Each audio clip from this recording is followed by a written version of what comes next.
Hi everyone, it's Dr. Tyler. As always, I am really excited to be speaking with you, and I hope and trust that you and your loved ones are keeping safe and staying well.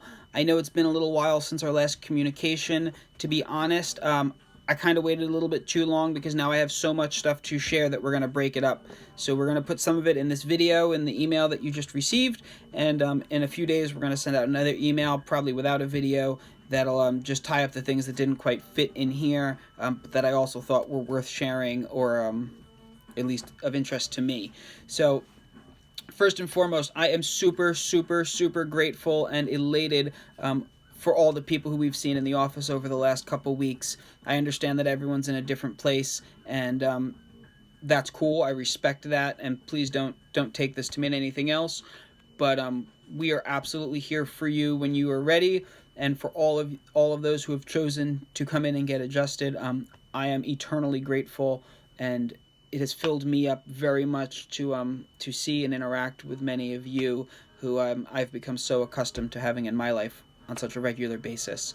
So for the rest of you, if we haven't seen one another, I hope that this connection can fill you up a little bit, because I miss the heck out of you as well, and I hope you're missing us on your end also. So here we are, guys. It's almost Memorial Day weekend. It is that unofficial start to summer. We look forward to all of those things that are synonymous with this time of year, right? Outdoor time, good weather, beaches, bikes, barbecues, swimming, all of those things, yet we don't really know how they're going to happen. So I titled the email the way I did, having a purposeful outcome to an unknown destination, because it's really where we're at right now, right? I've equated it to driving in a heavy rain or to driving in a fog, in the sense that we can see a few feet in front of us and we know where we'd like to be, but we're not totally sure if we're going to miss a turn or get on the wrong exit and end up where we're intended on. So on that note, I hope that you've taken advantage of the weather breaking to do some things outside, to take walks, to ride bikes, to start to sense some normalcy in this season, but I also hope you're engaging in a healthy, respectful, safe manner with the people in your life, because I think social contact and the community, as I frequently refer to it, is just as important as keeping ourselves clean and safe on our end as well. So if we talk about that community just a little bit, I'd just like to share my observations, and from the perspective of a business owner, and I've spoken to a number of friends and clients who own businesses, it seems that we are still at this 60-40 place, and no matter how we feel personally, the general public is pretty much half and half, whether we should be wearing masks or not, or opening or not, or getting haircuts or not, or wherever the thing may be. We are diametrically opposed, roughly 50-50, and it seems to be falling down some very old familiar lines. So I keep coming back to this idea of our perspective dictates our perception, right? And take a moment to think about it. But from where we stand tends to dictate how we see things, right? If we're in a plane and we're 5,000 feet above the ground, our perspective allows us to perceive that things below us look really small. So as we engage our friends and our family members and our community in discussion, or maybe not in discussion, just in interaction, I find it's helpful to be mindful of that fact, right? And that our perspective, where we're grounded, and the information that we believe we know tends to guide the way we perceive someone else's information, or even them as a person. And I think it goes hand in hand with what we're feeling in the community, right? We feel anger, we feel fear.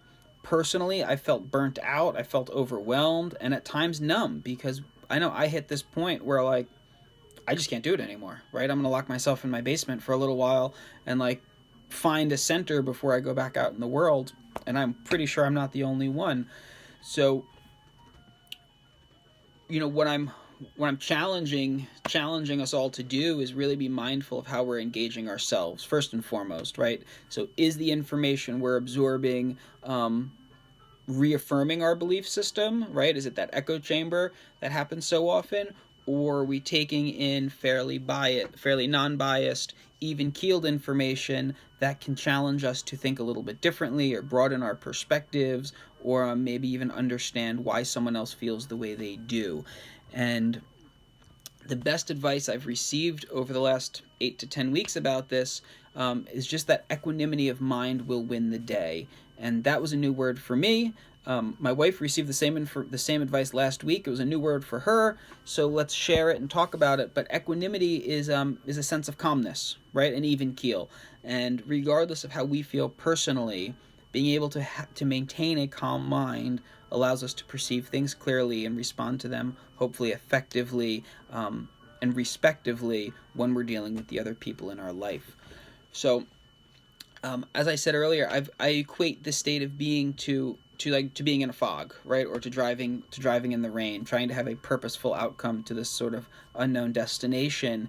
And there are a lot of similarities, right? First of all, we have to be hyper aware and very alert, right? Because our senses are limited and we have a limited flow of information. We have to be extra aware of what we're getting. So when we're driving in the rain, right, we use our ears more. We use the reflection of water more. We look for headlights more. We look for the little blinky things in between the lines more. And right now we have to do the same thing, right? We have to use our senses. We have to understand the tone of our surroundings, right? I've almost tried to engage conversations like I'm at a funeral and try to feel where people are at before I figure out what exactly we're going to talk about.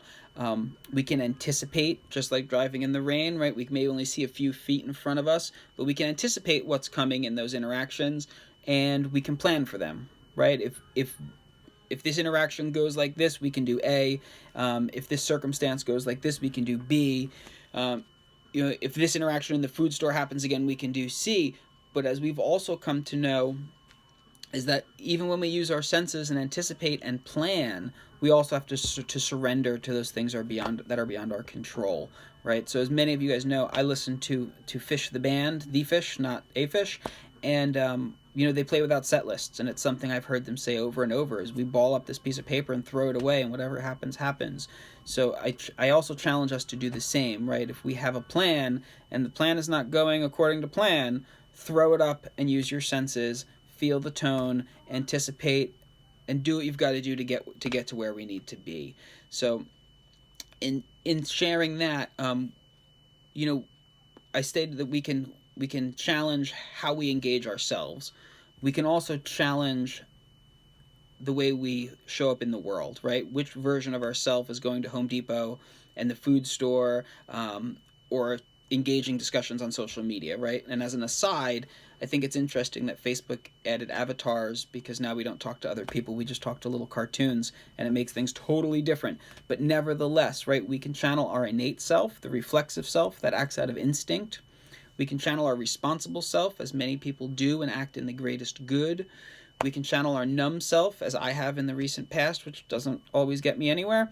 Or we can challenge our highest self, right? The person who comes back to that golden rule and treats people the way we'd like to be treated, and tries to look out for what's best for the collective. And as you guys know, what I can do for the collective and what I can do for the community, as far as I'm concerned, what I can offer humanity is the chiropractic adjustment. Because whether we seek to expand consciousness or enhance performance or recover from an injury or illness, the chiropractic adjustment is a positive for the totality of human physiology, right? And one of the ways we've described this is like a bucket. So we take a bucket and we fill it up with water, and all of that water represents our vital capacity, right? All the fuel and energy we have for living, for reproducing, for growth, for development, for adaptation, for everything we have to do. And all the good stuff we do, right, all the good food we eat, the meditations we do, the exercise we get, the clean water we drink, all that stuff adds to the bucket. It makes us healthier, helps us live better and live longer. But guess what? All of our stresses create cracks and holes and fissures on the bottom of the bucket, right? And some of them we can change, right? We can decide what we eat. We can decide whether or not we smoke cigarettes. We can decide if we're going to sit on the couch after dinner. But some of them we can't, right? We can't change the air we breathe. We can't change the quality of the water we drink to some degree. So as we fill the bucket, we're also always losing some. Our age is a great example of one we can't change. And the role of chiropractic and the role of the adjustment here is that it acts as the big funnel, right? If we don't have a clear spine and a fully functional nervous system, how is our body going to turn the good food we're eating into the parts it needs to be, right? How is it going to turn the water we need into the filtration substance we need to clean out our blood? How's it going to turn the information that we're taking in into a thought that we can use to communicate and push ourselves and the people around us further, rather than getting into a head-to-head argument over something silly that we probably don't need to get into an argument over. So if we haven't seen one another, please know that I don't take it personally, and when you're ready, I am here to do for you what I believe I can do better than anything else, because at the end of the day, as I said earlier, our perspective dictates our perception. And now more than ever, humanity, our community, and ourselves can all benefit from a great deal of clarity and confidence and peace of mind. So there's a few other things in this email before we wrap it up. Right below me, it says, this is the best thing I've read all week. So this doctor from California, Lisa Rankin, I believe, created these 17 questions of things that we simply don't know about the coronavirus and our current state of being.